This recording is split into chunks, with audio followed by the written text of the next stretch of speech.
mic check.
Good evening and welcome to the June 4th school committee meeting.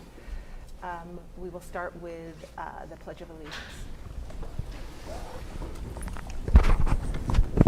I pledge allegiance to the flag of the United States of America and to the republic for which it stands, one nation, under God, indivisible, with liberty and justice for all. So we're going to start by approving the agenda. Are there any changes? Lizzie, with yours? Yep. One change is that we will be postponing AFSCME to June 18th. But we'll be reviewing in executive session and voting on MEA units B and D. Anything else? So the agenda is approved. Excellent. All right. Yep. Great. Next, we'll move to public comment. In accordance with school committee policy, we welcome members of the community to share their perspective with us during public comment. We've set aside up to 15 minutes for this part of the meeting, and individuals may speak for up to 3 minutes each. While the school committee does not respond directly to public comment, there may be opportunities for members to address issues that are raised over the course of the meeting when relevant topics are on the agenda. We strive to engage in respectful discourse during our meetings and ask that the public comment speakers keep that in mind. Speakers should come up and introduce themselves for the record, or if they're on Zoom, introduce themselves as well. Do we have anybody here for public comment? Great. Hello. Hello. I'm Catherine Conahan. Thank you all for having me, and thank you for all your work you do in the school committee. I want to say I appreciate continued discussions around French programming in the coming months. Regarding French, I would like to suggest that the second lottery that is upcoming for the open spots include those already enrolled in a French program, meaning that this could allow families in single stream classes at schools with wait lists to move to schools with a 2-stream openings, thereby potentially freeing up seats at schools with wait lists. And while the structure and capacity of the French program is important, I believe the core issue is this unusually large cohort of current kindergarteners, and it would be helpful to have an updated projection for first grade enrollment across the district. Earlier data had indicated that many classes are already near or at capacity, leaving little flexibility for incoming students, and I'm curious of the plan to address this. Thank you again. Thank you.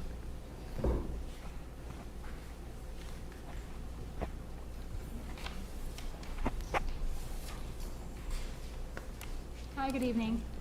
I'm Zadie Rose, and thank you all for your service and for allowing citizens the opportunity to speak. Similar to the previous speaker, I'm here to address the large class sizes of our rising first graders. I too would like to know what the plan is for these classes. I would like to acknowledge that our advocacies likely will not come to fruition for next year. And at the same time, I want to ask that the school committee look closely at their policies around class size. The contract says that we'll strive to keep class sizes at 25. Our French classes historically start at 26. I know there's often attrition in our French classes, which is why the higher number for these students, but the state average is 20. So let's strive for the state average is my advocacy for tonight. Thank you. Thank you. Thank you.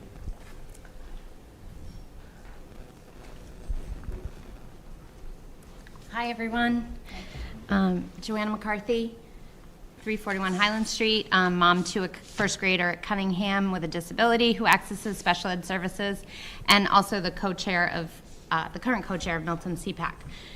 You might recall I was here at public comment 2 weeks ago.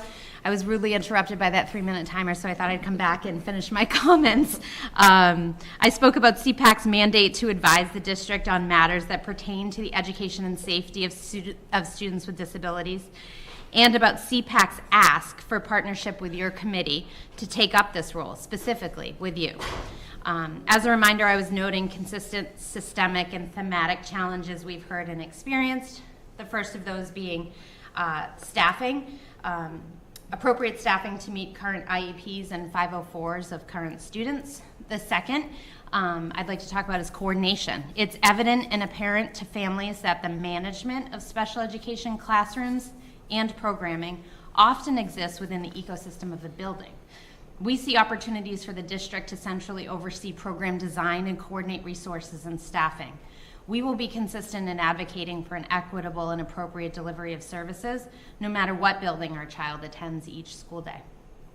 And the third challenge I'd like to talk about or touch on is communication.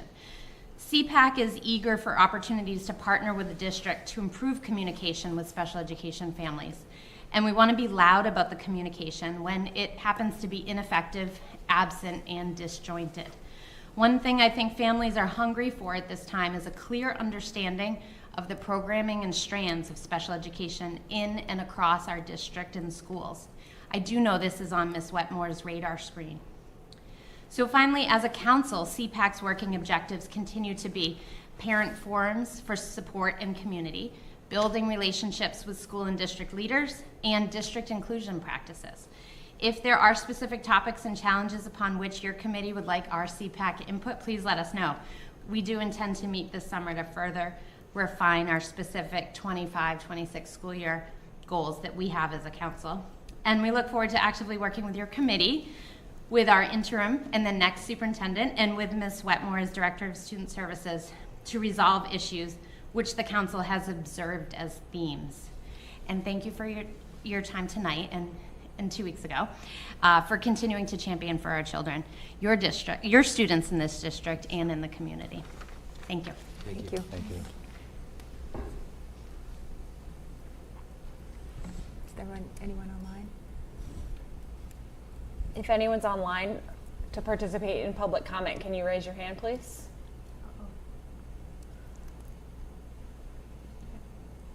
I don't see any hands raised, but just give people a few more seconds. And I see it here clearly. We have a projector issue in the room. But I see no hands raised on the Zoom for public comment. Great. Thank you.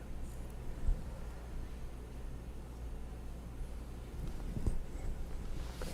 Before you jump into your report, I realized that I didn't welcome you.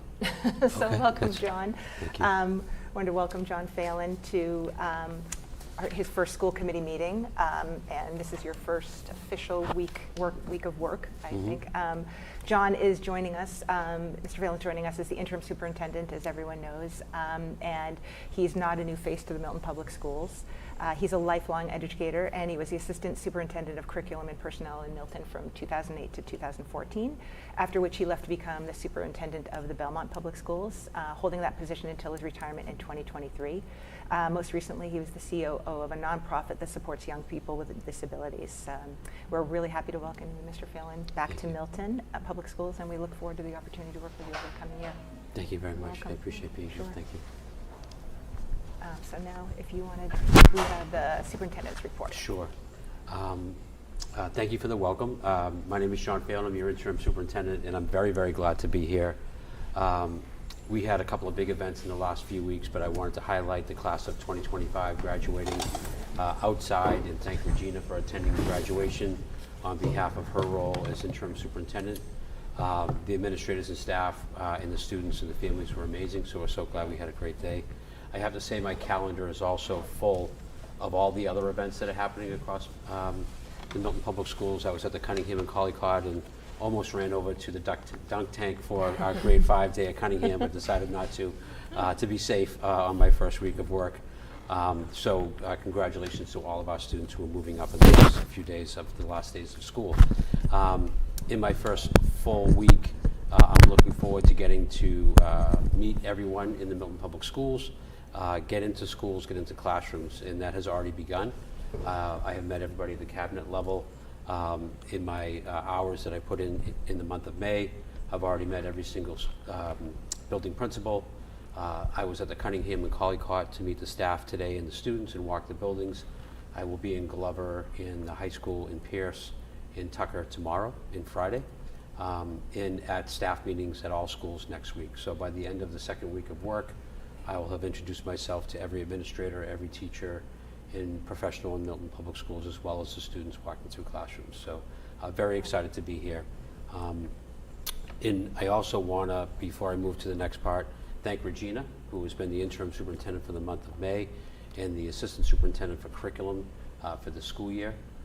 I have to say, without her bridging this work, even though I've been in Milton before, her support, her knowledge base, her professionalism, her ability to understand things that move very, very fast and explain them very, very well, and support me in my transition is deeply appreciated. Your professionalism and the way that you conduct yourself every day is truly appreciated. So thank you very much.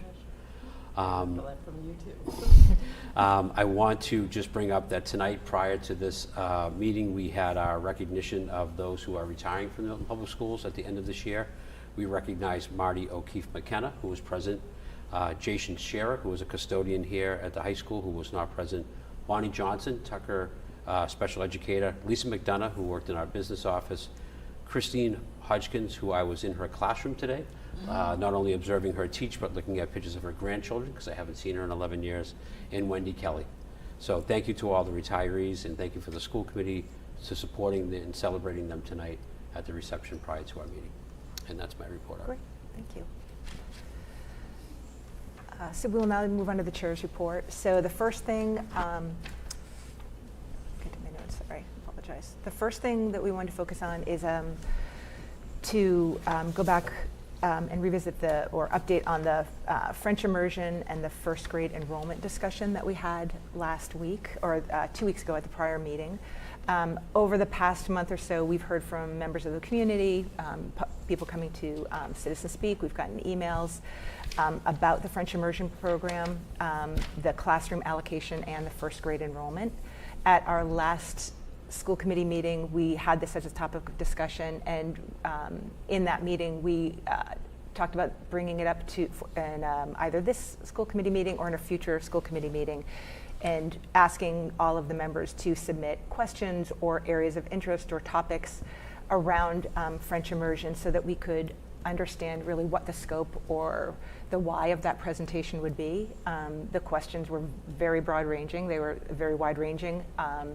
And in meeting with Mr. Phelan and thinking about the agenda, one of the things that became apparent is that we need to give this the thought that it deserves, and that in moving forward with any discussion around French immersion or really any topic, that we want to make sure that we understand what we're asking and what we're answering and the why for the presentation. So given that we've talked about, we are having a summer retreat, summer planning retreat, where we'll go through the goals, we'll talk about the topics, the presentation, setting our goals for the 25-26 school year, and in that we will discuss French immersion and the way in which we want to address it. So are we looking at it as an overall presentation? Are we looking at it from a policy standpoint? Is there data that we're looking at?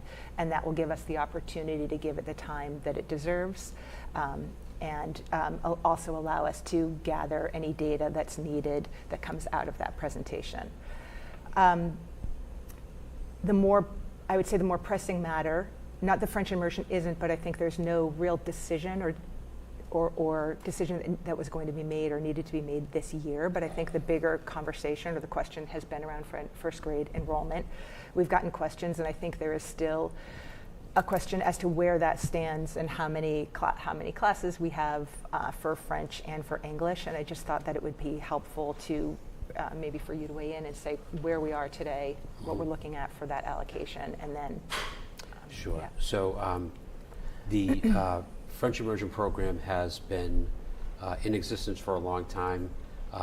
Having a choice program in a public school district really has to have protocols and procedures in order to make the choice program work and continue to thrive. And I think that the protocols that had been set in place several years ago have worked, but that does not mean that they can't be challenged or can't be discussed or can't be thoroughly reviewed. So I think that's something that we might want to talk about. And I think the issues around 26 being the class size number for French, which is different from what it might be in English. If that's a conversation that we want to have, we should have it. The effect of the class size going from kindergarten to 1 has been exacerbated by the larger kindergarten group moving forward. And we are also looking at our current K numbers coming in for next year as well. In terms of the sections of French, we always have had 5 or 6, and I'm looking at a chart that shows 5 sections in the 25-26 year, 5 in the 24-25 year, and it went up to 6 in 23-24, but then back down to 5. So we're basically keeping the enrollment steady for our French program, which I think is really important. We need to keep the program robust. We need to keep it something that works for the students and families that choose it. And I think it takes what I would call constant gardening to make sure that we're making sure that all the pieces that make the English program work and the French program work are tended to. So right now, no one likes to say that there's 27 students in a first grade class, but that has been historically the way that the program has worked. And what we do experience over time, as we look at the 24-25 class grade averages for grades 1 through 5 as we sit right now in the school year. In first grade, we had 21 in English and 26 in French, but the cohort that's in 5th grade goes to 22 in English and then down to 21 in French. I'm sure there's a lot of variables that would play into why that may be different numbers, but it speaks to the rationale behind the original premise of there is an attrition that takes place in French over the course of the 5 years of elementary, and we always are trying to account for that as we were looking forward, because no one can enter into French usually in grades 2, 3, 4, and 5 unless they're coming from a French-speaking program, but everyone else usually goes into the English program. So we're trying to navigate that and balance it as we go. The French program is a hallmark of the district. It should stay here for a long time. The supports that we provide our students in the English classroom with the science program and the ability to service our students well on that side as well are important. But if people have questions about it, we should talk about it. And I think that to that point, we can do that next year. Class sizes are a challenge. They do fluctuate a little bit, and we can keep an eye on that. The class sizes for September will continue to move and grow and shift, whether that's families choosing to not be in French and stay in their home school, or folks continue to move in. We get calls from across the country and emails from across the country. Do you have this program? What does it look like? I'm moving here. My new neighbor on my street who moved in last week said they only moved here to move to Milton from out of state. So it's great that we have that reputation. We have to sustain that good work and that good news story that projects. Keeping an eye on class size will be important, and keeping an eye on how we can navigate healthy English strands and healthy French strands is important moving forward. So very, very glad that we're able to sustain it and keep it in a very high level. Zina Hamada is a great advocate for the program, and I'll be meeting with her tomorrow afternoon. So the numbers are healthy. The class sizes in some areas are challenging. Our kindergarten class sizes right now at the Collycott, as an example, feel high. We have to take another look at that. And I want to let the public know that all K and grade 1 assignments will go through my office moving forward. I will be directly responsible for any new students coming in this year, how the placements are done, how we work with families in order to make sure that they understand what we're doing and why. And going forward, that will be a centralized function that will be monitored in a very closer way than it has been over the last few years. Thank you. You're welcome. Does anybody have any questions on the update? No? Okay, great. Thank you, John. You're welcome. Yeah, go ahead. I don't have an update on his, but in terms of the policy discussion, Yes. I know like one of the original pieces was that question on the policy change that was requested by the one person around like the preference that is currently given under policy for current K-2 Milton Public Schools families versus just families of the town within the lottery process. Mm-hmm. Is that something that we are, again, talking about? I know there was an initial policy conversation. Yep. The one I joined is that one. Yeah, just wondering if that's putting. So it's on our agenda for Monday to start discussing, and I think some of the points that John brought up with looking at, this is how it's been done so far, but maybe we should, look at it again to see are there things that we can do better? Because I mean, honestly, like I've seen all the emails come in, I've seen the petition, like I'm just trying to find a solution. So at the end of the day, I would really like for us to just look at it holistically and look at every part of it versus just that one portion of it, and just see if there are things that we've learned, and just looking at the data, like, you know, if there are certain schools that tend to go, you know, have more students interested in French, do we keep more classes there? I don't know, like, however we can make it work, so that less students have to change schools, because at the end of the day, it is nice to be able to stay in your home school. And I, as you know, having had my girls both go through French immersion in our home schools, I do feel like, you know, I want to be able to give people the opportunity to have that if for anyone who wants it. So whatever we can do to kind of see and take a second look at some of those things and see what could work, you know, if there are little tweaks that we can make, I would love to do that. So it is on our agenda for next week to start thinking about, and it would be a long process, but we kind of, as we talk about the summer retreat, discuss this at the summer retreat, I think it would be helpful to just kind of look at that policy. I think it's going to take some time to go through it, to just make sure once we have the presentation, look at all the data and see if there are any tweaks to make. But I hope we can work on it this coming year. Can I just make one Of point? course. This is also exacerbated by the fact that we just asked the town Right. for an override. Right. And then you hold a sign, you talk to your neighbors, you deliver flyers, and then you go into school and find out that something's less than what it was when you started. And I just want to acknowledge that. There's 3 people in the audience, there's people watching this. That was a very real feeling. It wasn't connected in the world of how we organize and operationalize the work, but it was connected emotionally to how people feel about what they were trying to do for the school, and for the school district, and for their families, and for their neighbors. And it feels like that rug got pulled. I understand the feeling, I acknowledge it out loud. And there's an operationalizing of the policies and how we do this work in order to keep both programs healthy and keep enrollment as best we can in class sizes. That has a reason to it and a rationale to it that I think is good. But I would gladly sit down and talk about it and spend time making sure that we challenge our assumptions on that, so we come out with either a better product or a better feeling about what the product already is and how you operationalize this. That would be great. Thank you. Yeah, you're welcome. I just think there's 2 things that are both related to the French program that are getting merged, and again, maybe they should be merged because there's an overall problem or like opportunity to look at kind of the program. But I think they operate on 2 different timelines. Is I think the enrollment thing of like how many sections do we have, what are the class size in French, all of that is something that, from my perspective, it needs to be settled, I would assume, on a timeline by like budget season, right? That needs to be considered within budget season, and it needs to be done before enrollment offers are made, right? The lottery is run for families, because at that point you're kind of setting those things. And so that's a kind of February, March timeline.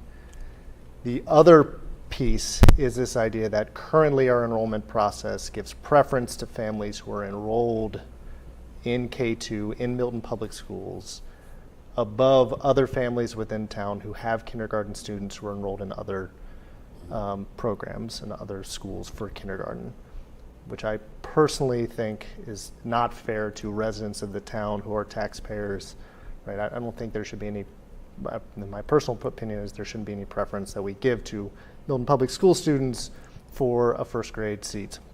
But I think that if we don't change that policy, that timeline impacts families much earlier, because they likely aren't going to want to switch their kid mid-year. They're going to start the year with their kid enrolled, understanding what the implications are potentially for, again, staying at their private kindergarten program or whatever it might be. So that is the concern I have with delaying the conversation on the eligibility for the initial lottery phase conversation for the French program. Is just I don't think those timelines are aligned. I think that. Yeah. And I think we were going to be getting some legal advice as well on that policy, right? There was some. I'm not sure if that's come back or not, but maybe that can be discussed on Monday as part of the French immersion policy discussion. I think in the immediate term, there was a sense that because there are remaining seats in the program currently, the people who had raised that issue as their own personal challenge, they are likely being accommodated Correct. for next year, but you're raising a good point about families who are making a choice of whether to enroll their child in kindergarten to be eligible for first grade a year from now. Yep. And that, I don't know that that's something that we had totally thought through yet exactly, but anyway, that's Yeah, so a good we- thing to yeah. consider. Yep, and I think at our last policy meeting, we decided to wait for John to start to Great. kind of Yeah. have that Exactly. conversation around all of that. So we Yeah. kind of tabled that policy at the last meeting. Great. Yep, that's a good point. Anyone else? Great. Thank you. The next update is, sorry, my notes, I keep going back and forth here.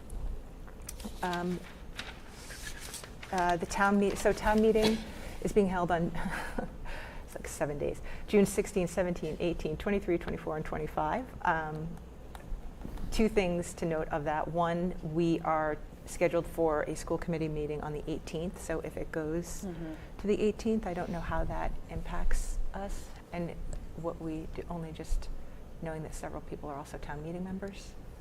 And is there any I don't know. process around, is there anything, I don't know if you know. So currently we're scheduled for a school committee meeting on the 18th. Town meeting is also scheduled tentative for those days. Whether or not it will go 3 days, I know what we all hope it wouldn't go until the 18th, so I think that's one thing to consider. I don't know how that impacts us. But the other piece is, while we don't have there's a specific school committee warrant, I think that we would need to be there based on Article 1 if there were questions about the transfer of funds, correct? So right now, the Article 1 is to see if the town will vote to amend the appropriations voted for the FY25 reserve fund by appropriating $300,000 for the fiscal year 2025 to the reserve fund to address any budget issues within the town. So if we would need to be there to speak to any allocation that would be allocated to the schools. So that's one piece of it, that we while the warrant isn't specifically about the schools, we would need to, I think that we need to be there to answer any questions related to that. But then I guess with that, if it went till the 18th and that came up, would that also qualify as town meeting? So that just might need school committee meeting. That just, I think, would need some clarification, and I'm not sure who to ask. Mark? I mean, I think we could make the determination. I don't, if town meeting goes to the 18th, I don't think we can meet. Right. I don't know if MATV would have Oh, right. capacity, and Oh, that's right. another piece, and we're required to publicize. So Yeah. I guess my off-the-cuff recommendation would be to say, like, I think we keep that meeting in hopes that it only needs 2 nights. I guess there's a conversation Right. as to if we want to commit everybody here to 3 nights in a row, even if town meeting doesn't go 3 nights, right? That would be 3 nights for, I think, everybody here. But hold the 18th, and then we could hold time. I don't know if people are available on the 25th. That's obviously the first week of school Yeah. vacation. Okay, I'm shake hands. So does that mean then we would want to try and meet, next week? Are there things that are Yeah. pressing that we can't Yeah, that's what I don't know. wait? I mean, I know you had some executive sessions. Well, we do So have do to need approve, AFSCME. we'll have to approve AFSCME. So if we don't have a meeting on the 18th, and that's because their ratification was delayed, and we will take our vote after that, which I believe is happening next week. So if that's, I think though, we could just find a virtual time that everybody or a quorum of people would be available to do that if needed. I mean, I think we have a first reading of a policy tonight, so we wouldn't be, if we didn't meet on the 18th, we wouldn't Vote on it. be approving that policy. Right. But Yeah. I guess I don't, I mean, is there, like, I feel like if if it's that contract, could we do potentially like an 8 a.m. Zoom or something and just vote on Yeah. that? Yep. Yeah. Okay. And then, I mean, Yeah. and potentially even do like just the public session portion of that. Could we, if we needed to vote on that policy? I mean, I don't see, we can potentially push that till we get back in August. Policy. Yeah, Yeah. so, Yeah, so I don't know. Yeah. Maybe we just post for the 18th, And then hope that town meeting has wrapped up and we are able to meet on the 18th. Okay. And then if not, like regroup and identify Different time. a time that we can post a meeting, just even if it's a morning meeting Right. on Zoom, Yeah. just to accomplish the vote. I mean, that's one way to go about it. John, did you have? I was only going to suggest that there are times where school committees meet before town meeting in their own Right. separate meeting, and That's true. especially if it's just around the voting of a contract. Yeah. We could meet at 6 p.m. You could meet Yeah. at 6 p.m., go into public session, Yeah. and then let folks go into executive session, talk Yeah. about the contract, come out and vote it, and then we could be here and we could walk right into That town might meeting. be, And if we match that up with the night that we think they're going to be talking about the finance article, then that could be a good use of time for everybody at the yeah, table. that's a good point. And I think the finance article This is is first. first night. So that would be Yeah. the Monday, Yeah. the Right. 16. Yeah. 16th. So we could look at changing it to the 16th. Prior to Do it. That facility works. advisory on the 16th. ninth. Oh, yeah. Charlene hasn't updated the invite. Right. Should we check and, can we just put that as a note that we'll check and see if that the 16th would work at 6 p.m. prior to town Yeah. meeting? Mhm. And then we don't worry about the risk of canceling? Yeah. Yeah. Okay, I'll have Charlene check that out Okay. and communicate with everyone. thank you. Great. Okay. Anything else on town meeting? Great. Just quickly, this is more for the community than us, since we were all there, just giving an update on the governance retreat that we had. So we all met Monday night, and for a quarterly governance retreat, we try to do those quarterly. And this was an opportunity for all of us to introduce ourselves to John and to then assess our goals and see how we did in meeting those goals for this year, and then begin to think about the goals for the coming school year. I think we had some good conversation around it. The goal would be to look at the summer retreat then to really begin to flesh those out, and have some conversations about not only the goals, but also probably, it's okay, the topics and the present, what we want to look at for the coming year. As far as presentations or topics, like we were just talking about French immersion or their policy issues. We also looked at the school committee handbook that was created last year, so just looking at some tweaks to do and just sort of really revisiting the governance of the school committee. And then finally looking at the outlines as like really how we work as a committee. And then we briefly discussed, again, the summer planning retreat, which will take place on August 6th from 6 to 9. And again, that's where we will then work together as a committee with John and anybody from his team to look at the goals, look at our agenda, look at topics of conversation, presentations, et cetera, for the coming year. Is there anything anybody wanted to add or thoughts around those, school committee or summer retreat? No? Okay, if not, that's the end of my report. Yeah. Subcommittee assignments? Oh, subcommittee assignments, sorry, yes, I missed that one, that was the first one. So in the drive were the subcommittee assignments. They were in the drive for this meeting. Did everybody see them? I found them. You found them? Yep. Okay. Did anybody have questions around them? Do we want to walk through them? So we could just do that. So for the subcommittees, we have, for finance subcommittee, we have Mark, Nathan, and me. For the policy subcommittee, it would be Anna, Lizzie, and Bao. For the facilities advisory committee, it would be Anna and me. Bao would continue as the liaison to the student advisory committee for the school committee. Mark and Lizzie would continue on the bargaining team. On the joint town school subcommittees, Lizzie would continue on the town capital improvement planning committee. Mark and will be on the school building committee, and Nathan will be joining him there. Bao will take on the Milton Foundation for Education representative. Lizzie will take on the MPEG Milton Access TV representative. Anna will continue on Security and Safety Advisory Committee. There will be a new community representative on the Climate Action Planning Committee. So Nick Milano provided that update. They were voting. They will be reaching. They will give us the instructions for how people can reach out to submit their resume or their interest on that. Mark, you continue on the vendor warrant, and then the appointed representative administration that had nothing to do with the school committees. That's the superintendent on that. Any questions, concerns? I just want to confirm that finance will still be cross-posted so Yes. that all members can attend. Yes. Great. Yep.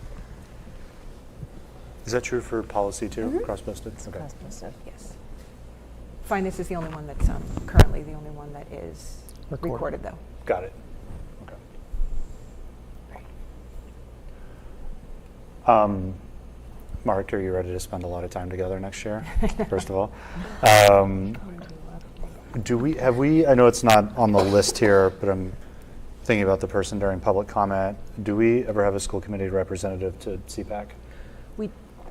So before I was on school committee, there was a representative.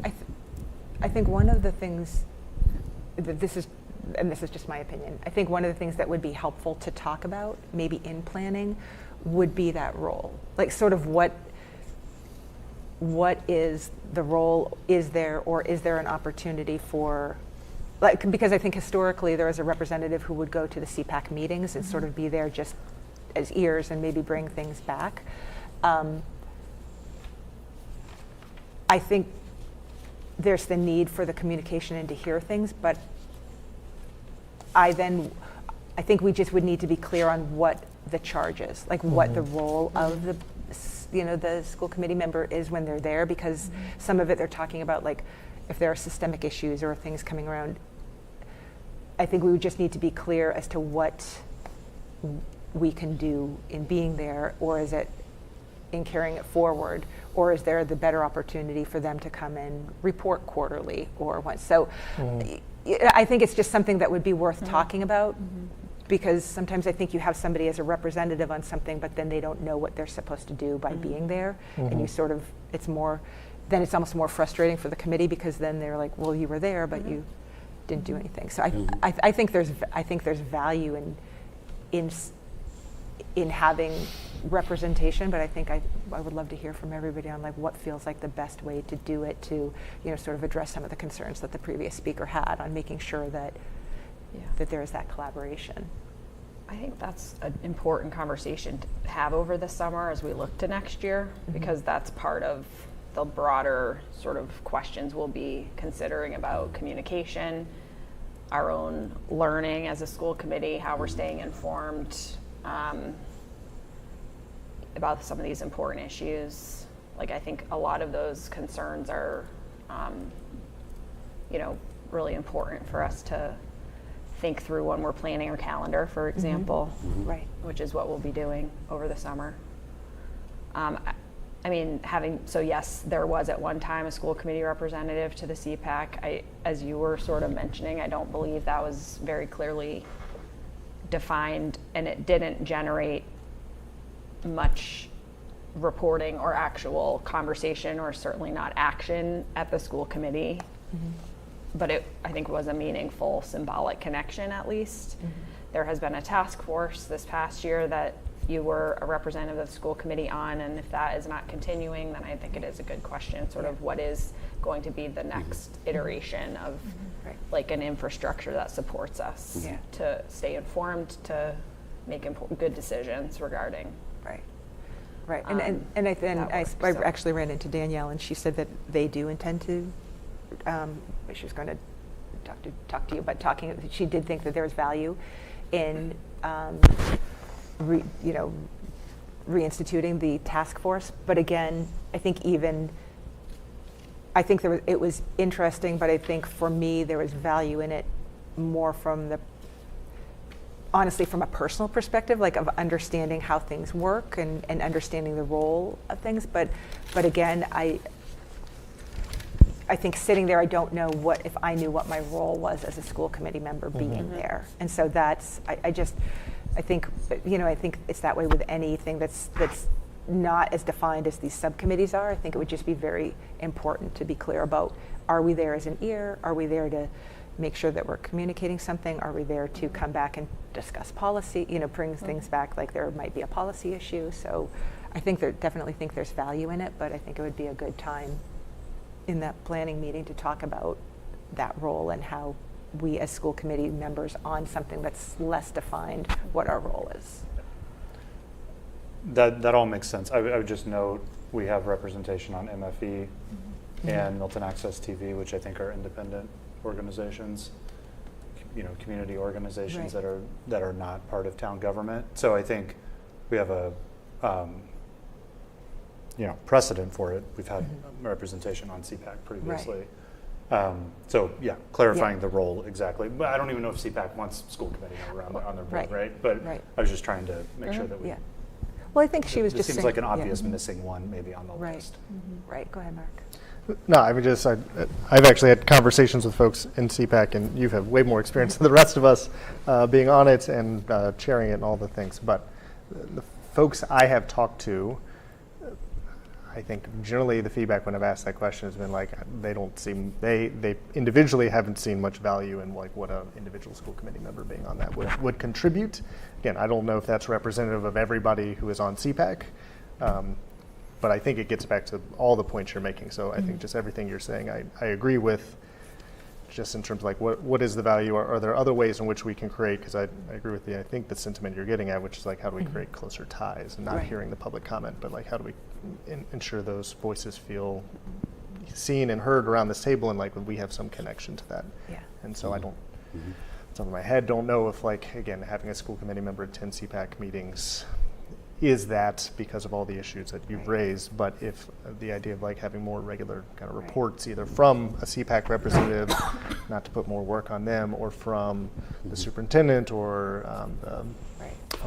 director of special education, like what any of that I think sits well with me. But again, I think it's a great idea to have a further conversation within the governance over the summer. Yeah, because I also want to make sure that whatever we do, they find value in it. Yeah. Do you know what I mean? So, Yeah. and that we're managing their expectations of whatever our attendance or involvement is. And so I agree. So I think having that as a discussion, and then maybe in the meantime, I know that the previous speaker talked about reaching out to Danielle or reaching out to administration, and if there are if there are things that come up there, that might be a good place to, if there are thoughts about how we could be involved or communication or anything. So I think it's a great point here in bringing it up. But I think with everything that we do, I just want to like, what's the why, and is there a clear expectation or understanding of our role? So I think we should bring that up, talk about it this summer at the planning. All right. Any other questions about the subcommittees? So we need to vote to approve the assignments. So I'll make a motion. So I'll make a motion to approve the Milton School Committee Subcommittee and Advisory Committee assignments for the 2025-2026 school year. So moved. Okay, Val? All those in favor? Great, passes. So Mark, the one thing on that then, we just have to, for the school building committee, right, that has to be sent to them. Isn't that on one of the forms that you have to indicate who the school committee reps are for the? Yeah, when we submit that. When we submit that, okay. Yeah. That's not, So we'll just- that's not like. I don't think there's anything that needs to be signed related to like Nathan signing his name Right, or okay, anything. yeah. But But you just submit I'll it. communicate with Sean that Okay, that it's set. Nathan's the new That's rep. you. And Great. All right, that ends the chair's report. Okay. For the contract, so we're going to go into. Yeah, so the next part will be to adjourn to executive session to discuss the contracts and then to return to open session to vote. So I will make a motion to adjourn to executive session pursuant to Mass General Law C30A, Section 21A3, to discuss strategy with respect to collective bargaining with MEA Units B and D. If an open meeting may have a detrimental effect on the bargaining position of the committee as declared by the chair. Is there a second? Second. Second. So So this we is have a to do roll call vote to adjourn to executive session. So, Mark? Mark, Yeah, go ahead. Yes. Anna, Yes. Amanda, Yes. Bao, Yes. Nathan, Yes. and I'm a yes too, so we'll adjourn to executive session and then return to open session.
right, so we're now back in open session. Mark, the Finance Subcommittee? We have to vote the. Oh, the vote, I'm sorry. Yep, I skipped right over it. I can make the motions. Okay. Make a motion to approve the memorandum of agreement between the Milton Educators Association Unit B and the Milton School Committee for a period of July 1, 2025 through June 30, 2026. Second. Great. All in favor? Fantastic. And I will make a motion to approve the memorandum of agreement between the Milton Educators Association Unit D and the Milton School Committee for the period of July 1, 2025. Sorry. I think that should actually be September. Let's pull it up. I'm sorry. Let me double check that. The motion? September. The D. For Unit B is July 1st to June 30th. And But D. Unit D D is is September. September 1st. to Sorry. August. Yeah, I just pasted that. Okay. September 1st to August 31st. Sorry, start over, maybe. Okay. I'll make a motion to approve the memorandum of agreement between the Milton Educators Association Unit D and the Milton School Committee for the period of September 1, 2025 to August 31, 2026. Is there a second? Second. All in favor? Fantastic.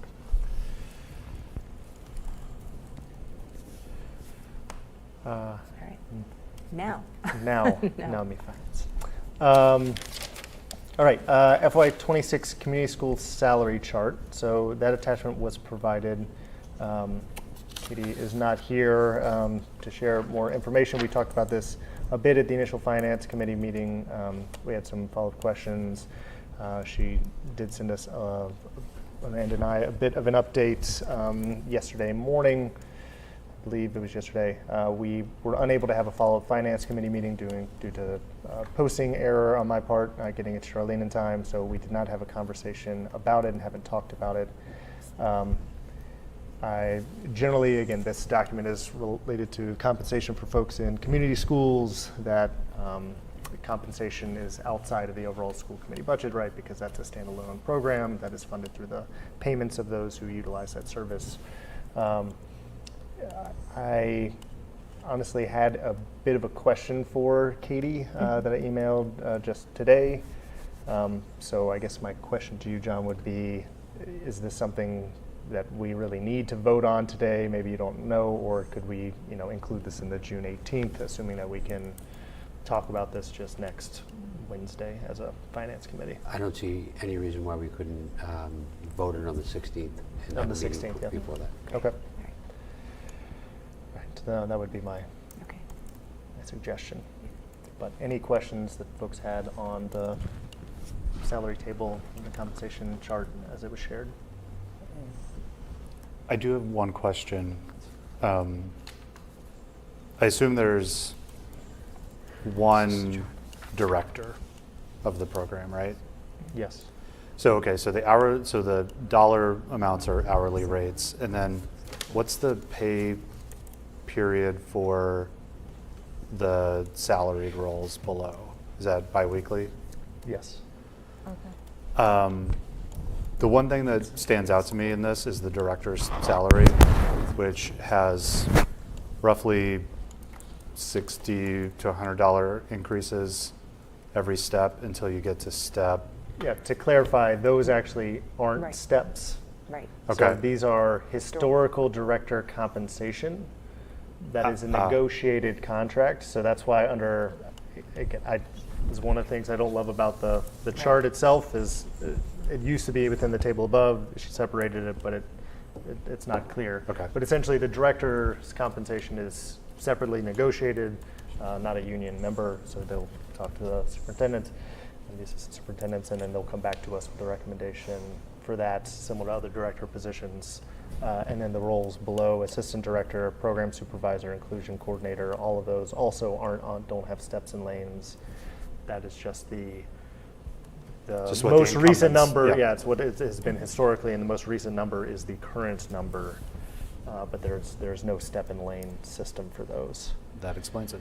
And the assistant director, there's only one because this is the first year there's been an assistant director for the program.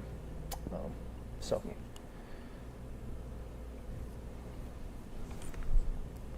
Well, then I'll ask my question in a different way. Mhm. So I guess I don't know, maybe the first director salary listed there had been in the role for 10 years or something, I don't know. But there are significant jumps in pay. Maybe it's a market correction. It could, and maybe you don't know the answer to this, Mark, so when we talk about on the 16th, could just be helpful to know what's driving such a large increase in compensation. Yeah, I think we can talk about it. On the 16th, though, to be clear, I don't think we will be approving the director's compensation because the director's compensation will be individually negotiated and separate from this, but I think it's something that can be discussed within the conversation of community schools as a whole. But that is it will not be included within kind of whatever motion or vote we would take on the 16th. Okay. And you mentioned this is bi-weekly pay, and is it like annual salary, or is it just 10 months?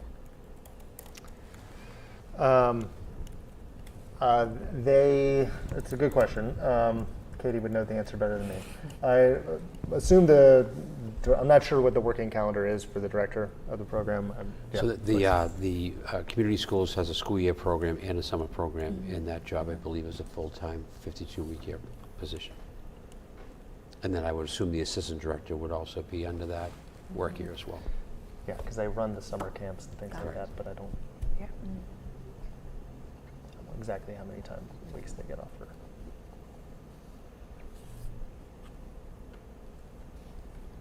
So that is also information we can clarify at the next finance meeting and make sure it's clear coming into the 16th. Yeah, because we're meeting on the 11th, right? Yes, I believe that's already posted. Yeah. So again, apologies for That's all right. delaying that. Any other questions on this? Mark, could I ask you a question? Oh, please. Was your hope to have a finance committee meeting prior to the 16th so we can unpack this further at finance? Yeah, we subcommittee? have one. On the 11th. I On the think- 11th? Yes, on Great. the 11th. I Thank think you. Charlene is posted. All right. Next item is the approval of vendor warrants. So I will pull up the motions here. We have 2 vendor warrants to approve. I forwarded over the PDF files to everybody, so I think we're on top of that.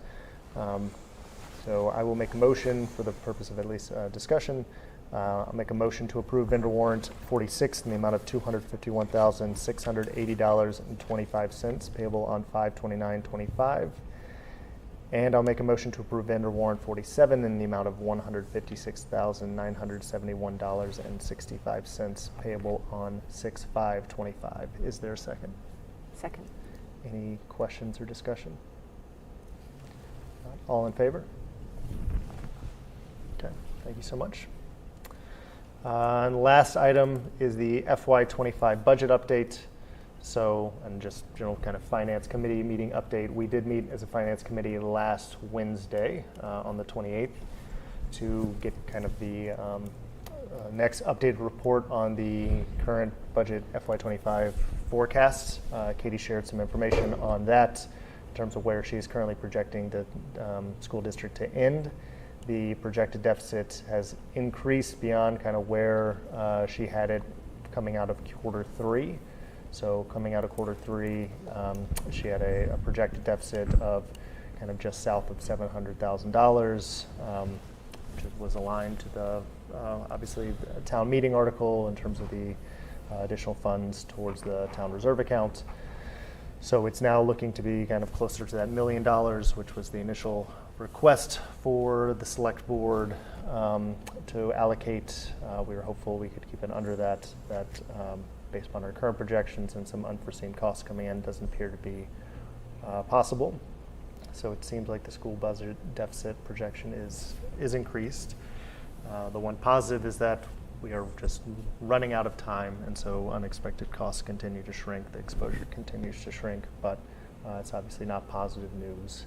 we had initial conversations on what that means for kind of the chair referenced previously, town meeting, and the warrant article that was already on the town meeting for the additional 300,000.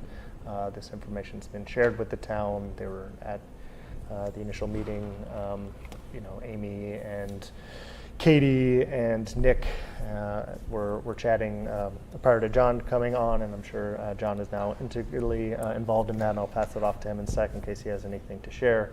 But anyways, they'll be working closely with the town on figuring out exactly the mechanisms for kind of moving forward with this. We expect an update on that also at the June 11th Finance Committee meeting. So that is kind of the unfortunate update within the FY25. Some of the costs that were increasing beyond kind of what Katie had originally projected were around sports and club stipends, some unexpected transportation costs related to students coming into the district or situations changing within the district related to mandated transportation costs, and just some continued kind of process problems with expenses that did not have POs associated, so it was not in the system and therefore was not able to kind of fully capture those within prior projections. Substitute coverage was another one that she flagged within that Finance Committee meeting as a place where costs continue to increase more rapidly than her projection had. So those are, we did have a discussion of like what this means for the FY26 budget and possible budget impacts. We continue to monitor that and figure out like how are we making sure we are being right-sizing accounts so that we're not entering next year with similar problems. And I think John and Katie have been discussing that and have ideas on how to adjust for next year and ensure we don't have, again, we're not putting ourselves in the same situation. And then, again, separately, just within the Finance Committee, we talked about the townwide tri-board discussion. The select board discussed this a bit at their meeting too, but talked about the tri-board and the updates we had based upon a meeting that the chair of the select board and the chair of the warrant committee and Amanda, myself, Amy, Nick, and Katie all attended a couple week or so ago. So that is progressing. Also, I got an update after the Finance Committee meeting about the town's RFI around financial kind of best practices consultant. That is something they apparently have already put together, already put out, are currently receiving responses related to. So I have not personally seen exactly what Nick put together and put out. The town did that, but it's good that they are moving forward with that. They clearly believe they have the funding to kind of move forward with that contract and are receiving proposals. So from discussion with Nick, I assume we will get those. We will be able to look at those proposals as well and be able to provide some input in terms of the selection of the consultant that is hired. So those are the updates on my end, but anything? So first of all, I want to thank Katie Blake for her work this year on the budget and providing clear understanding of the status of the school department's budget throughout the year, and especially in this last quarter. My experience with closing out any fiscal year is that there's a lot of work to be done between May through July, where we have, for the public's knowledge, we put purchase orders and encumber expenses that we believe we'll be expending in a certain category, and then we have to go through each one of those encumbered POs to see if we've actually fully expended that. So the nice part is when you encumber an expense, you can't go over. But there are a lot of times where you encumber a set of dollars that we actually don't spend the full amount. So Katie will continue to comb through those POs to pull out any positive numbers that will come back to the general budget to be able to shrink that deficit that she's working through. And so that does take time, and I think working with the town on that is going to be very helpful. We have a meeting with Nick this week, and we'll be starting to meet with Nick and his counterparts either weekly or every other week. This is it's not a surprise that the numbers shifted from Q3 to Q4 as we close out. I know that Katie put in some fiscal conditions for all folks who have the ability to expend dollars and or hire. I will say unofficially that we will continue to operate like that moving into FY26. I want to assure the public that the fiscal transparency and accountability measures will continue to be tightened and brought to the public. The way in which Katie and I will work together with the town side, but also internally in the Milton Public Schools about how we experience hiring, how we experience folks who have the authority to expend dollars through POs and encumbrances will be monitored much more scrutinized and monitored in a way that is a little tighter than normal. And that's because that did seem to be something that needs to be tightened up, and I think the public wants to know, what are you going to do about that? So those controls and checkpoints that Katie has adjusted already will be utilized right from the beginning of the year. We're not going to wait until February if we're worried. We will start that way, which will be a little bit different, and it might seem a little bit micromanaging to the folks who have been used to being able to have their own ability to spend in a certain way or hire in a certain way. Budget is coming back through central office in a very, very scrutinized way. Hiring is coming back to central office in a very scrutinized, controlling way, only to make sure that we have all the checks and balances in place to assure that when someone says, you know, where are you in the budget? How do you feel about Q1? How do you feel about Q2? That we will have an accurate description of what that looks like. And I'm glad that our finance meetings are posted for a full committee and subcommittee. I'm glad they're recorded.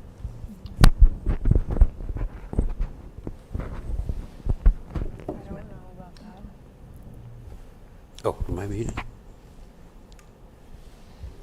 No, it's a Zoom. Okay. I don't, Well, your audio should be muted on that yeah, I laptop. thought so. It is on the bottom. It looks like it's. Yeah, it should be on, but that's just for this device. This device shouldn't be recording audio because it would be feedback. This, yeah. It would- Yeah, he checked. Sorry, and now I don't, how do I get rid of this? There you Sorry. go. You want me to knock on the door? Well, hopefully people can be, yeah, I don't know. Maybe we can just ask that audience if that person can hear us. So, who's doing our minutes? Do we have the name? Who does the minutes? We're checking on the audio right now. I don't know. I didn't know if you had the woman. I don't have the cell phone of the woman that does the minutes. We could just text and ask her if she can hear us. I don't know. No. I don't have her cell phone. I hope we ever. don't need to If she was repeat on, everything. I can email her. How can we come back? Let me see if she has it on her email. Can you see who's in the audience on the line? Mm-hmm. Yeah, it's,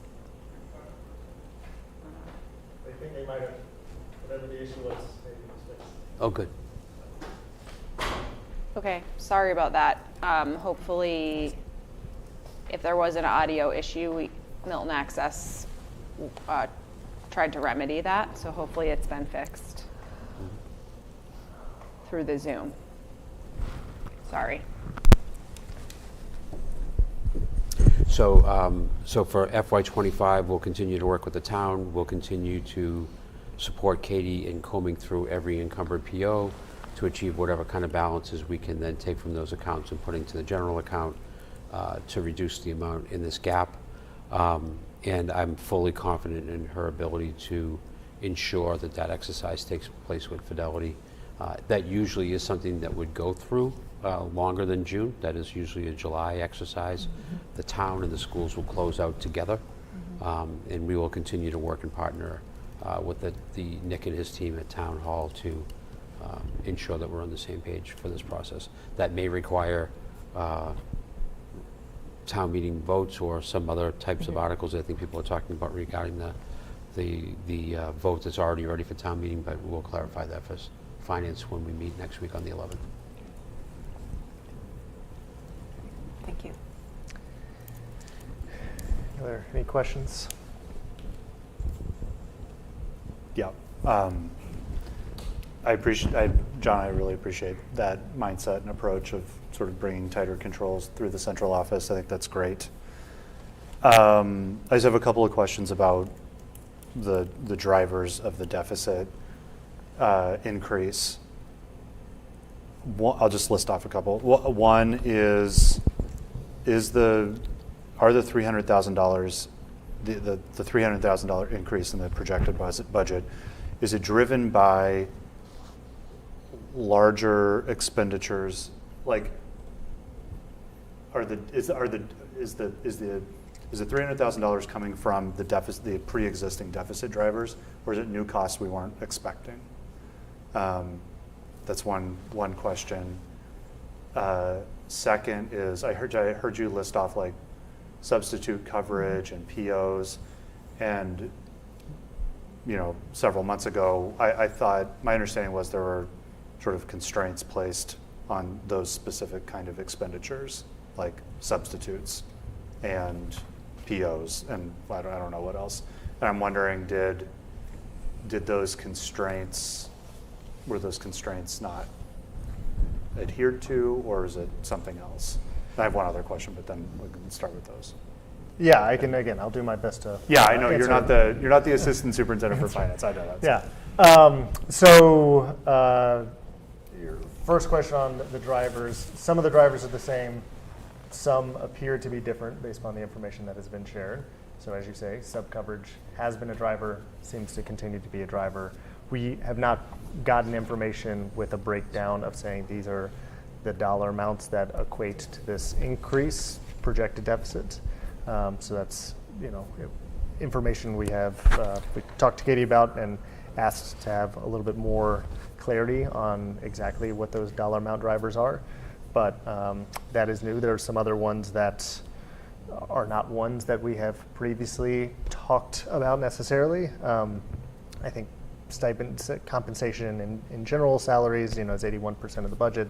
So the stipends associated with the sports and clubs that have gone over within that bucket, that's potentially a driver. But obviously those are tied to spring sports overages that was going over what kind of she was projecting. So that is very new.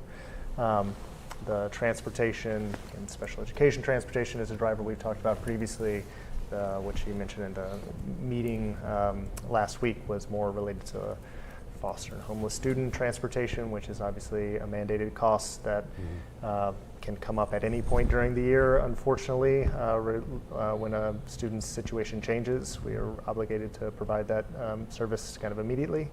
And so that was a place that, I assume she was assuming kind of a more positive view on that, and unfortunately a situation changed for her family, and so that cost is one that was unexpected. So those are some of the examples. In terms of the POs and the controls in place, I can't speak exactly to all of what you're saying, but my understanding is some of these things are purchases that occur every year, really started at the beginning of the year. But again, once again, she was unaware of them because a PO was not placed, they were not encumbered, but they are costs that the district incurs kind of on an annual basis. So an example that she provided was the district physician. We pay a physician to be our district physician as a cost that has occurred every year, but was not encumbered and was not included kind of within her projections. So, but I think getting more clarity from the finance committee side on like what are some of these other drivers, I think is a good question. The sub-coverage in particular, the only restriction that the committee and the school department, I believe, put in place related to sub-coverage was really around high school sub-coverage, of trying to consolidate students. There was a discussion of doing that at the middle school level, and the determination was no, that the savings wouldn't be that significant, and the negative impact to students given some technological, other space issues and programmatic kind of problems that they would have with implementing it in terms of negatively impacting student learning was not worth it. So the only thing that was changed really was for the high school in terms of kind of large group sub-coverage. So we didn't get any further information kind of at that last meeting as to if there's a particular campus that is driving this up more, if that is still more the high school or more Pierce or the elementary schools. So that's not information I have. I'd like to add that great questions, and thank you, Mark, for answering them so well. Keeping in mind that this is Katie Blake's first year in the district working with a budget that was not her budget, i.e. she didn't create the budget walking into fiscal '25. So to those small pieces that happen annually, the physician being one of them, until Katie goes through that full cycle, some of those things would not become aware to her unless someone brought them to her attention. So those pieces were some of the drivers. The transportation for the child who we have to accommodate is also a driver. Substitutes we're going to look at, we were only able to make the reduction at the high school. We are reviewing sub-coverage for the middle school and going to take a harder look at that over the summer for how we implement sub-coverage. And that's not putting students in the auditorium like was suggested originally, but it's more about the fine-tuning of what coverage is needed for when, around a lot of other reasons why we have coverage in schools for teachers who are at meetings or IEP meetings, et cetera. So there's a little bit of tightening up that we can do there. I feel confident now that Katie has been through the full fiscal year and has made the budget for FY26 that every aspect of the budget she is fully confident in and in control of, and understands what the cycle looks like now in terms of the smaller unique pieces that may be a little bit different in Milton than say in Attleboro or Westwood or wherever. Starting with these kind of conversations in July and August for how we want to start to operationalize our strategies, again bringing our financial priority to everybody that has the ability to hire and or expend dollars. We'll have expectations on how that's done and how that's centrally approved.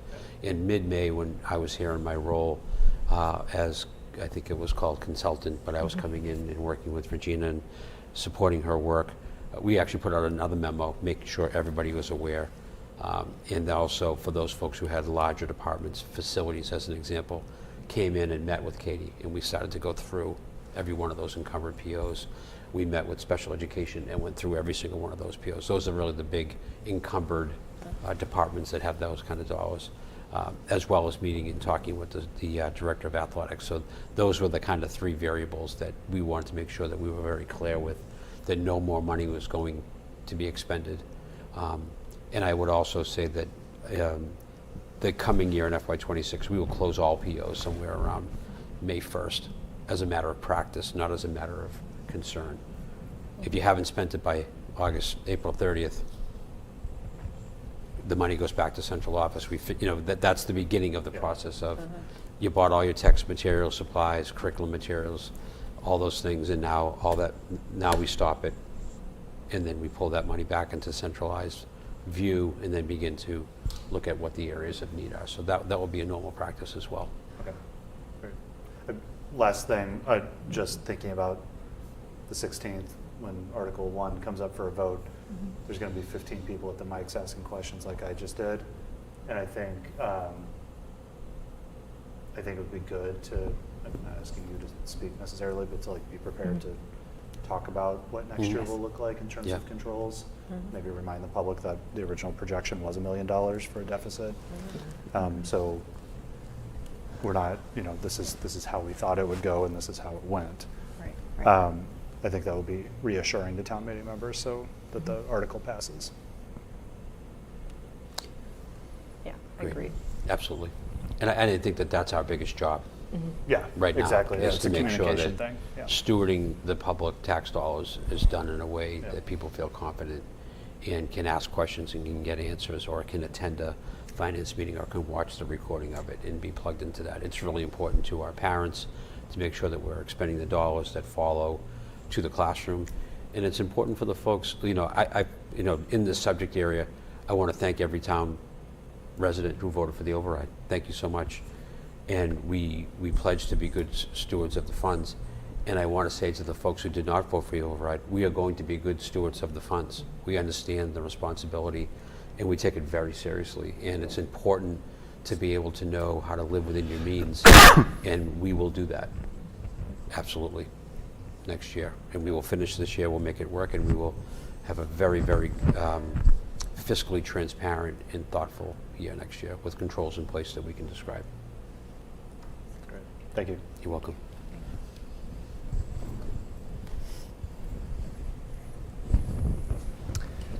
Any other questions?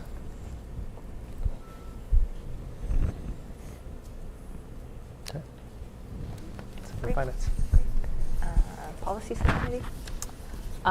So for policy, we just have a first reading of policy IC, which is in your folder.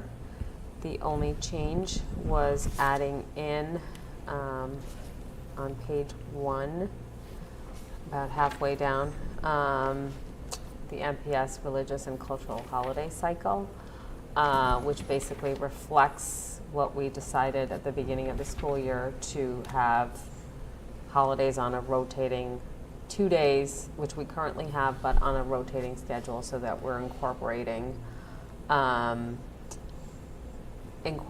holidays that we currently recognize, but no more than 2 days. And then it also says that if additional holidays are recognized in the future, they'll be added to this rotation. So just some background, we will try to schedule the holidays so that we're sensitive to other days off within that month, for instance. So we'll just kind of move around which year, what holiday gets off, is off, so that we don't end up with 4 weeks in a row where there's only 4 days of school, so things like that. So just trying to be mindful of those things so that time on learning isn't impacted. So just some language around that. So this is just a first reading. That was the only change.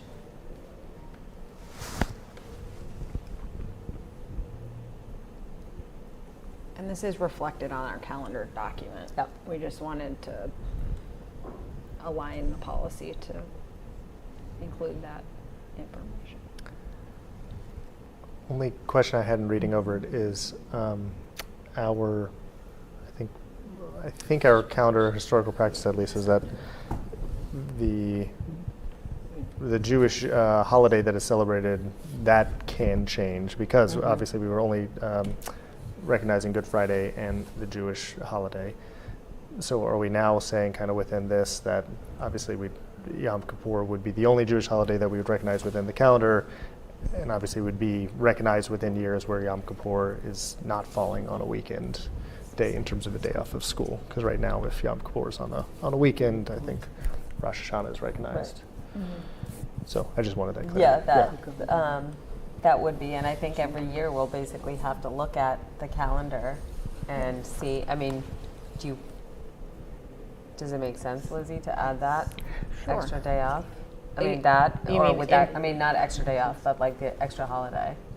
Yeah, I don't think I'm proposing doing the extra holiday. I just mostly wanted to confirm from my own understanding of this. That's like why, and also if anybody's seeing that that holiday is not included, because we don't have both Eids on here. Right, we don't. So I think that's right. I just want to make sure that was clear in my head.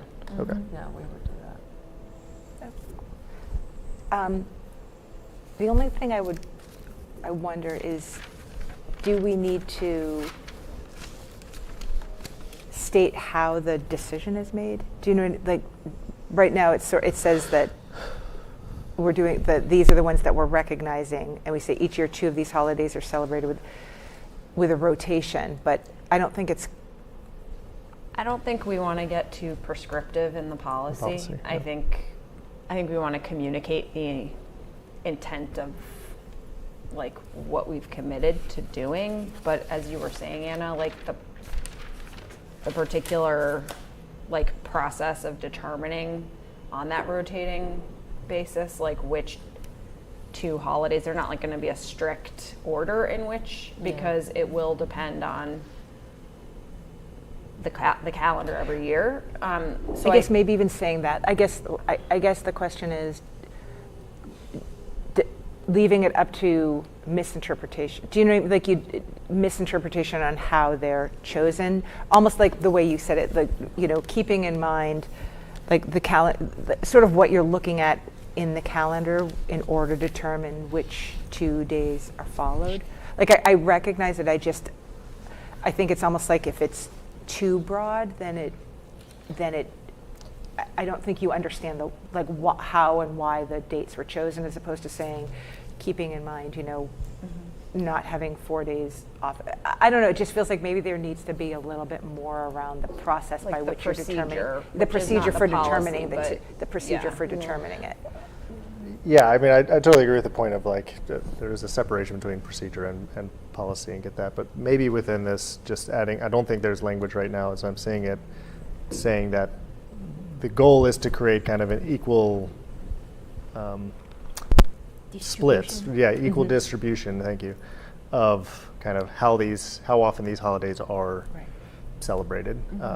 So again, we might not be guaranteeing, I mean, are we trying to guarantee that within a 3-year period, each of these holidays is recognized? Maybe not, because the calendar can be, but that like over, the goal is to have an equal distribution, and therefore, and if we are, or any future school committee is looking at that, we can look at, what have been the past years been in terms of this, and are we following this policy? Are we having this equal distribution? I think, then it kind of limits us, because if there is a certain holiday that we haven't been able to recognize in 3 years, like it wouldn't be fair, because we would have to at some point make the determination that we would have to recognize that holiday because of when it falls, right? So I think I think we're just going to try to be as sensitive as possible, and I think this is something that the superintendent, as the first part of the calendar says, would be discussing with the MEA and figuring it out before they bring to school committee. So all of that would kind of be looked at before it comes to our table, but the intention will be to make sure there's no half days the same week as, a holiday and things like that. That can be controlled, I guess. Yeah, I think I think a bit to the point Amanda's making, I think even if we add language in there to say like the goal being to create equal distribution of these days, the committee's goal will be, wherever possible. So yeah. I just don't made know. a copy of the policy into the folder. Yeah. Okay. So if I we think want this is just a to, PDF, as we're, so- if we want to. I don't have great perfect language, If but we want I to don't know if that. No, that yeah, it does, I mean, because I think, Sentence in there. like, we've all had the conversation, but if you jump 2 years and somebody's reading this, and then there's the, sort of the language that you're using, saying that we're recognizing these, if it's the idea of, equity and making sure that like all of these are recognized on some sort of schedule. I don't think that that's in there if you're coming at it without the knowledge of all the conversations that have been had. So I think just sort of to Mark's point, like the goal is to represent all of these. There will be a cycle of doing so. I just think it just needs a little So bit. how about to accomplish getting to, if we can work this through right now, can I just if additional holidays are recognized in the future, they will be added, on a rotation with the goal of evenly, like, can you just articulate Yeah. a red line to add to this? To just, Yeah. we can work through it in our meeting right now, but I think we need to Yeah. get something that addresses people's concerns so that we can, that's the benefit of a first reading. I mean, that's what this Yeah. is for. So the one that would just look right, do one right in the folder draft? Yeah, there's a copy. So in the Yeah. folder, Yeah, just do it that. it says copy. I'm going to change the title. This is going to be, 6/4/25 edits. It'd be like every attempt will be made to evenly distribute holiday recognition, something like that's a little bit of word salad, but that way we're not, it's indicating what our goal is, but it's not hemming us into some procedure. Yeah, I like that. On a rotation with the goal of trying to provide even distribution of holiday recognition over time. Yeah, I mean, it's really so it's essentially, where we're starting out is looking at, and this is again articulated on the calendar document, which I don't have in front of me. So maybe it's just including more of the language that's on the calendar document currently. Yeah. Because it, Right, I think it was, yeah, it does describe it on the calendar, like, and it projects out anticipated holidays over the next few years for that. I think it would be good to say, yeah, sort of like mention the goal of distributing the holidays, and then Anna, to your point, the goal of minimizing. seeking like as making it as least disruptive as possible. Right. To time on learning. I mean, those are the two goals, really. Correct. Yeah.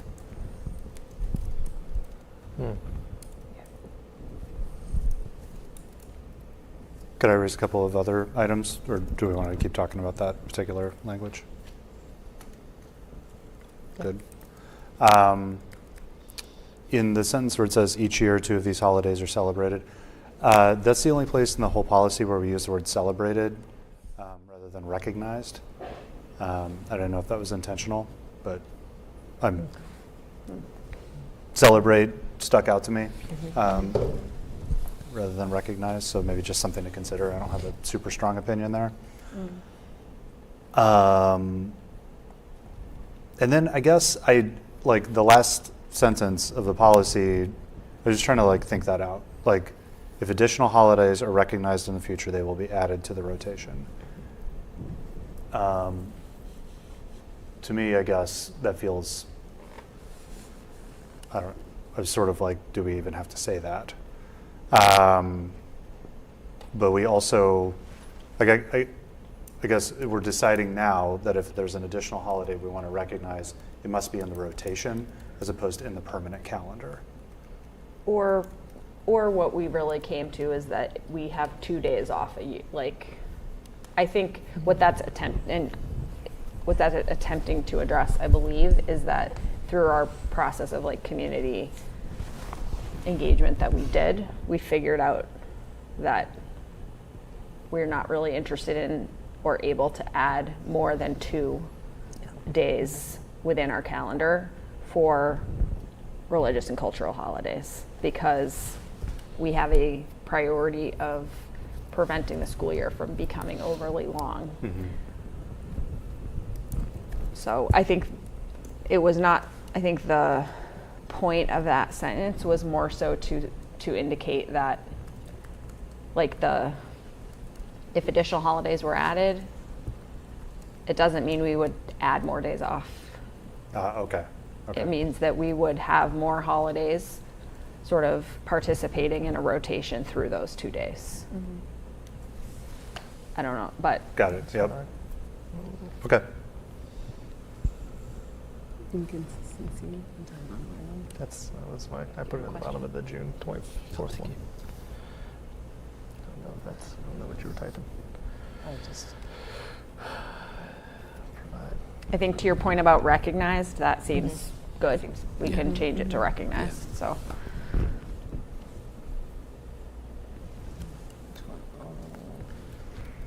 what is this one? Is this not the one?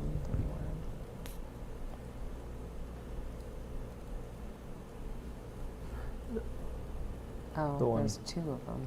No, I'm in the June 4th agenda. That's all I'm in. Oh. Oh, do you want me to just? I copy just some put of it there the- in case folks wanted to see it, as I was just typing up the language I put in the bottom of that Google Doc, since we can work Oh, on it, since we're in a public meeting now. That was helpful for copying and pasting purposes, but Thank you. Yeah, seems good. Yeah. and I like did that. change recognized. I think that's a good catch.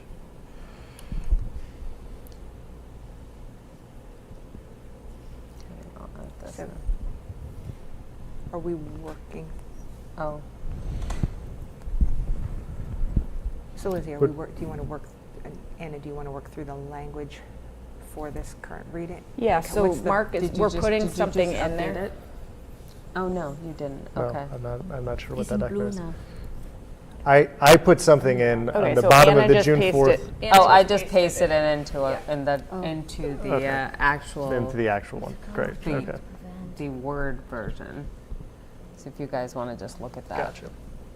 And it's in blue. I could have just done that. I didn't forget we had that. I was looking at the PDF. Sorry. Can I ask Should you we a question? project? Go ahead. Is there another policy meeting between now and the next time we want to vote this? Monday. Great. So is that what that work would be, to review the revisions and come up with a second reading at the next full school committee, whenever that would be, whether it's on the 16th or in, Yep. okay. Yeah, we can do that. Yeah. But I think we were just working through This is it. just to make sure that we have The feedback. the feedback from Correct. the group now, since next meeting is trying to be a short Correct. meeting. Great. Where am I looking? It's in the folder. It's called 6/4/25 edits version.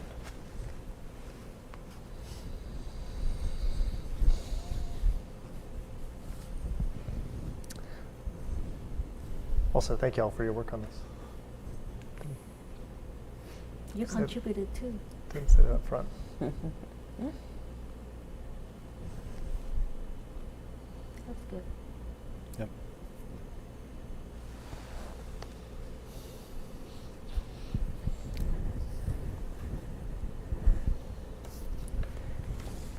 Yeah.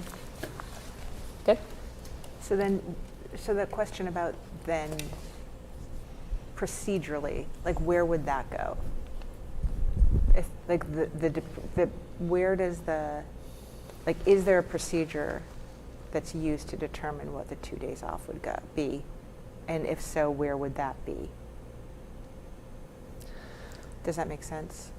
Well, the superintendent develops the calendar. The superintendent's team develops it. So Right. I would honestly look to them to they could develop potentially their own. So not being involved in this discussion for the last few months, Yeah. my vision of this is policies are the shorter the better, because the procedures are usually the meat and potatoes of making Right. it work. So I think once the school superintendent and his team or her team have the policy, it's our job to then operationalize it Yeah. through a procedure that could sometimes be attached. Okay. So in the policy book, you can actually see the procedure behind it. So if folks are interested in seeing, well, how are they operationalizing this? What does that mean for me? They can actually look at the procedure. So it allows the policy language to be relatively directional and clear in its intent. Yep. And then the procedure can actually be the step-by-step pieces that would make more sense to the viewing public if they were not aware of, like, how are they choosing these two holidays? What does Right. that look like behind them? You Right. could have a procedure document right behind that. So we can talk about that at the policy meeting on Monday, Okay. and we can begin to develop Yeah. that for the beginning of the year, so we can come up with some sort of a annual system for looking at the school calendar from an academic lens, and then the holidays through the policy, and making sure that how we incorporate which two holidays are recognized are done in a way that's respectful, rotates, and minimizes the impact on teaching and learning and disruption of teaching and learning. I think that's the Yeah. general intent, is that correct? Yep. Yeah, and Yeah, in thank you. that conversation, one piece of that can be guidance as it's helpful could be like, again, what we approved when we approved the calendar, which includes sort of a roadmap a little bit.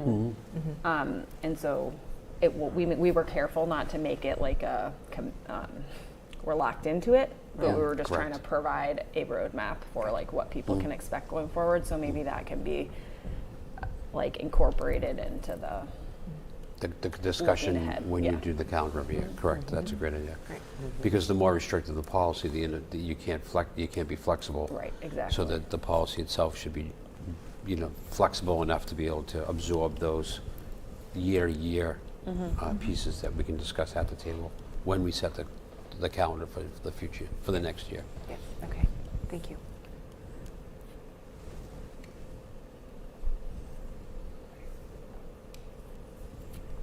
Any other discussion, comments? No? Great. Great. Great. Thank you, Anna. Get back to that. So the next thing we have is approval of the minutes, which you now have 2 copies of in your folder. Anybody had time to go through them? If anybody had any changes, I know they were quite long. Yeah, just to be clear, the two different documents They're are the same. They're the minutes, same, yeah. yeah. Yeah. I was just being, I I read was being that. extra efficient, sorry. I didn't see it in there when I looked before. There was only one small typo of the sophomore student rep's last name, and I just make the edit onto it. Great. And I made one update to the spelling of one of the public comment speakers' names. Mhm. Zadie Rose. Yep. Anything else? All right. So, I'll great. make a motion. Great. Make a motion to approve Milton School Committee meeting minutes of May 21, 2025. Second. Great. All in favor? Great. Excellent. Last thing is a motion to adjourn. I will make a motion to adjourn. Oh, actually, I'm sorry. Nope, Nope. I missed something. Next meeting agenda items. I'm jumping ahead again. So we were talking about meeting on this on the 16th at 6, discussing the we would have a AFSCME. AFSCME. We'd have a vote, With an executive session right? for approving minutes. Right. And then a second reading. This no. Yes. Second Yeah, reading. second reading of Second this. Yeah, of that calendar. And then we would also provide an update based on our, the meeting on the 11th, right? Yep, we'd Provide have any finance finance update. We'd have finance finance. update. Do you have any meetings? No? Do we need to vote on the Milton Community Schools salary grid? Yeah, I think that would be included. Yeah, in with the- the Oh, okay. finance, Oh, yeah. okay. Got it. Yeah. We're having school building committee. Okay. She'll have facility advisory committee, but if we're trying to keep it a short meeting Okay. from I think it'll be a short update. Okay. So Yeah. facilities and school building? Yeah, those are And happening. policy. I mean, if Okay. we don't want to put them on the agenda for the update, we could save that. I don't Okay. anticipate anything No. Okay. that Okay. big happening. Yeah, because we'll have an hour. At 6 to 7, okay. Anything else? Lizzie, did you have anything? No? Okay, great. Now, does anybody have a motion to adjourn? I would like to make a motion to adjourn the meeting. Second? All in favor? Second. Oh, all in favor. Sorry. It's okay. Nine, Meeting oh, adjourned hey, yay. at 9:08. Thank you, everyone.